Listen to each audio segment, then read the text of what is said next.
Berikut adalah beberapa dalil tentang sholat Idul Fitri.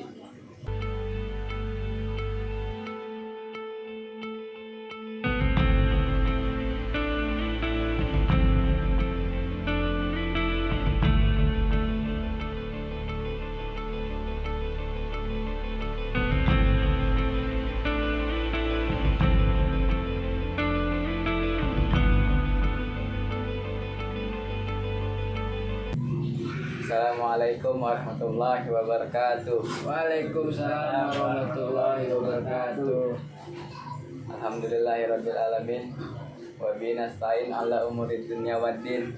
Wassalatu wassalamu ala asrofil anbiya'i wal mursalin wa ala alihi washabihi ajmain, amma ba'du. Bagaimana kabarnya hari ini anak-anak? Sehat, Pak. Alhamdulillah.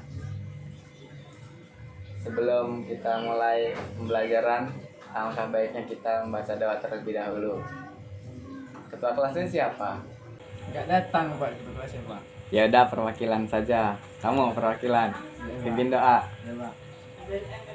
Baiklah, sebelum kita memulai pembelajaran pada hari ini, ada baiknya kita membaca doa dulu. Membaca doa, mulai.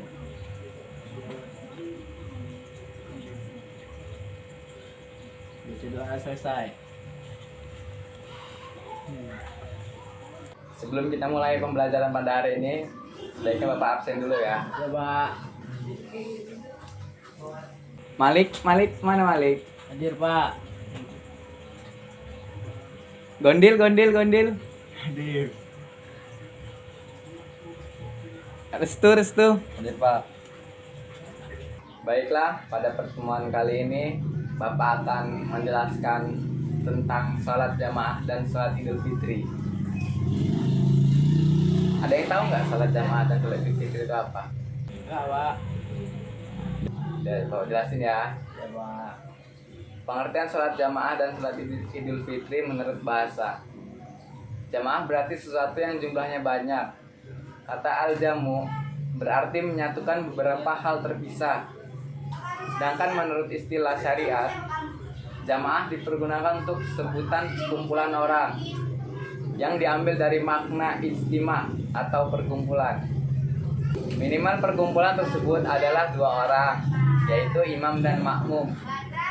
Disebut sholat jamaah karena adanya pertemuan orang-orang yang salat dalam bentuk perbuatan, tempat dan waktu yang sama. Jika mereka meninggalkan keduanya atau salah satu dari keduanya tanpa adanya sebab, maka tidak ada lagi jamaah atas hal itu. Selanjutnya, salat Idul Fitri. Salat Idul Fitri adalah salah satu salat yang hanya dikerjakan saat perayaan Hari Raya Idul Fitri. Salat Idul Fitri dilaksanakan pada pagi hari saat Hari Raya Idul Fitri dan umat Islam akan beramai-ramai mengunjungi masjid atau lapangan untuk melaksanakan sholat Idul Fitri secara berjamaah. Yang kedua, hukum-hukum sholat berjamaah dan sholat Idul Fitri. Para ulama ada yang menyatakan bahwa sholat berjamaah hukumnya fardu kifayah. Artinya, kewajiban yang cukup dilaksanakan oleh sebagian orang saja. Jika ada sebagian umat yang melaksanakan, maka yang lainnya tidak berdosa. Seperti halnya mengurus jenazah. Ada pula yang menyatakan bahwa sholat berjamaah hukumnya sunnah muakkad. Sunnah yang ditekankan, sebagiannya lagi ada yang menyatakan bahwa ia fardu ain. Wajib bagi setiap individu yang tidak ada uzur atau halangan. Wanita dan lelaki yang uzur menurut pendapat ini hukumnya tidak wajib. Namun para ulama telah sepakat bahwa sholat di masjid merupakan ibadah yang paling agung atau yang paling utama. Tetapi setelah itu mereka berbeda pendapat tentang status hukum sholat jamaah. Fardu ain. Ketetapan ini berasal dari Imam Ahmad dan lainnya daripada Imam Salaf dan fuqaha khalaf. Fardu ain, ketetapan ini berasal dari Imam Ahmad dan lainnya dari para Imam Salaf dan fuqaha khalaf. Woi Malik, tidur lagi kamu ini. Ngantuk Pak. Kamu begadang ya? Iya Pak. Kamu ini kalau sekolah jangan begadang. Iya Pak. Bapak capek-capek ngejelasin nggak kamu dengerin. Iya Pak. Dilanjut ya. Iya Pak. Fardu kifayah inilah yang rajin dalam mazhab Syafi'i. Juga berpendapat sebagian sahabat Malik dan pendapat dalam mazhab Ahmad. Sunnah muakkad dan itulah yang populer dari sahabat-sahabat Abu Hanafi dan mayoritas sahabat-sahabat Imam Maliki serta banyak dari sahabat Imam Syafi'i dan disebut satu riwayat dari Imam Ahmad. Fardu ain dan syarat sahnya salat. Itulah pendapat satu kelompok dari sahabat lama Ahmad dan sekelompok ulama salaf. Dan ini pula yang menjadi pilihan Ibnu Ham dalam lainnya. Meskipun salat Idul Fitri termasuk salat sunnah, namun beberapa hadis dan dalil menyatakan bahwa hukum melaksanakan salat Idul Fitri adalah wajib. Berikut adalah beberapa dalil tentang salat Idul Fitri. Nabi Shallallahu Alaihi Wasallam memerintahkan kepada kami pada saat sholat Id agar mengeluarkan para gadis yang beranjak dewasa dan wanita yang dipingit. Begitu pula wanita yang sedang haid. Namun beliau memerintahkan pada wanita yang sedang haid untuk menjauhi tempat sholat.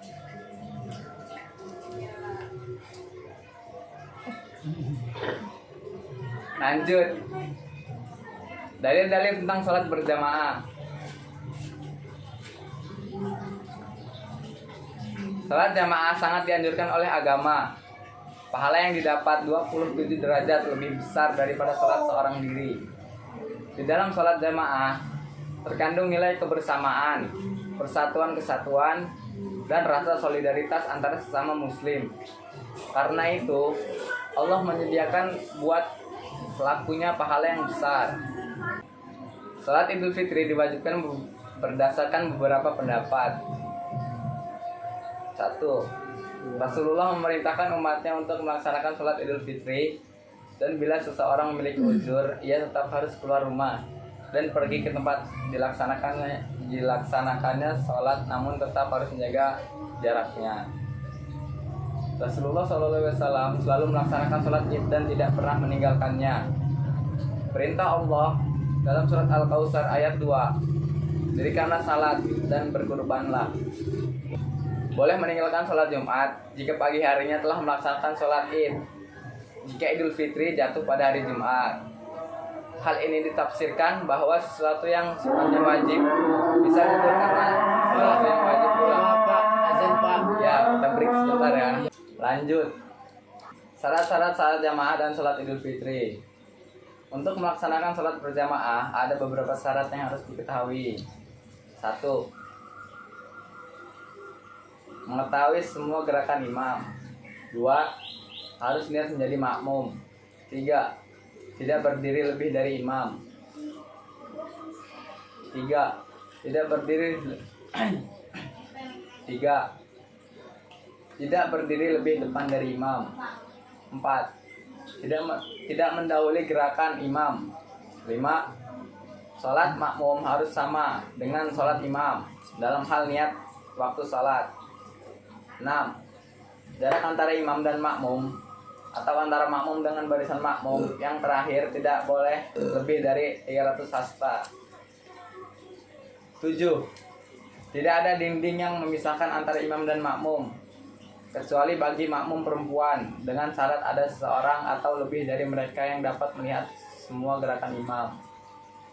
Setelah mengetahui hukum, waktu dan tempat melaksanakan, kita perlu mengetahui tata cara dan hal-hal yang perlu dilakukan sebelum melaksanakan sholat Idul Fitri. Yang pertama, mandi dan mensucikan diri. Sebelum melaksanakan sholat Idul Fitri, hendaknya kita mandi dan mensucikan diri. Jangan lupa untuk berwudu sebelum berangkat menuju tempat sholat. Terkadang seseorang lupa untuk mengambil wudu, terutama wanita yang memakai make up setelah mandi. Jangan lupa bahwa wudu adalah salah satu syarat sahnya salat. Yang kedua, memakai pakaian terbaik. Saat hendak melaksanakan sholat Idul Fitri, sebaiknya kita menghias diri dan memakai pakaian terbaik. Pria juga dianjurkan untuk memakai wangi-wangian sebagaimana yang dikatakan oleh Ibnul Qayyim bahwa Nabi SAW biasa keluar ketika sholat Idul Fitri dan Idul Adha dengan pakaian yang terbaik. Yang ketiga, makan. Sebelum melaksanakan sholat Idul Fitri, kita dianjurkan untuk makan di pagi hari. Dan hal inilah yang membedakan sholat Idul Fitri dengan sholat Idul Adha. Di mana saat sebelum sholat Idul Adha, jika datang makmum ketiga, maka berdirilah tepat di belakang imam dengan jarak disesuaikan kebutuhan tempat untuk sujud. Kemudian, kedua makmum pertama harus mundur hingga sejajar dengan makmum ketiga, walaupun tanpa ada isyarat dari makmum ketiga. Yang keempat, posisi lebih dari 3 makmum. Jika datang makmum berikutnya, maka diutamakan agar berdiri sebelah kanan hingga penuh, baru kemudian memenuhi sebelah kiri. Yang kelima, niat menjadi makmum. Tidak ada yang tahu kan niat menjadi makmum? Udah, Pak. Alhamdulillah. Syukurlah. Yang keenam, niat menjadi imam. Udah ada yang tahu niat menjadi imam? Belum, Pak. Ya udah, Bapak ajari. Iya, Pak. Lafaz niat untuk menjadi imam adalah misalkan zuhur, usolli fardhul zuhri arba'a raka'atim mustaqbilal kiblati dengan imaman lillahi ta'ala. Lanjut ya, manfaat salat berjamaah. Dengan melaksanakan salat secara berjamaah, ada beberapa manfaat yang dapat kita petik. Yang pertama, merealisasikan salat pada waktunya, karena salat pada awal waktu merupakan salah satu pekerjaan yang paling disukai Allah Subhanahu wa Ta'ala. Yang kedua, merespon panggilan muadzin dengan niat salat berjamaah. Yang ketiga, berjalan menuju masjid dengan tenang. Yang keempat, Allah menjadi saksi atas setiap orang yang memelihara salat berjamaah di masjid dengan penuh keimanan. Yang kelima, setiap langkah yang diayunkan seorang muslim untuk menegakkan salat berjamaah terhitung di sisi Allah sebagai pahala dan ganjaran baginya. Sampai sini ada yang ingin ditanyakan? Ya sudah, kalau tidak ada yang ingin bertanya lagi, maka kita akhiri pembelajaran pada hari ini dengan melafazkan hamdalah. Alhamdulillahirabbil alamin. Kita akhiri. Wallahul muwaffiq ila aqwamit thoriq. Assalamualaikum warahmatullahi wabarakatuh. Waalaikumsalam warahmatullahi wabarakatuh. Bir. Allah.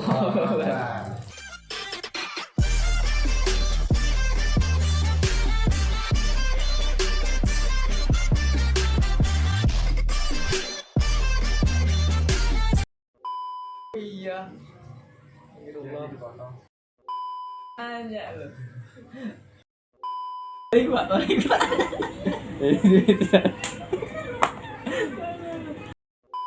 Ambil mainan gitu. Ini ambil. Ini pasang. Masuk, ini Rocket. Lanjut.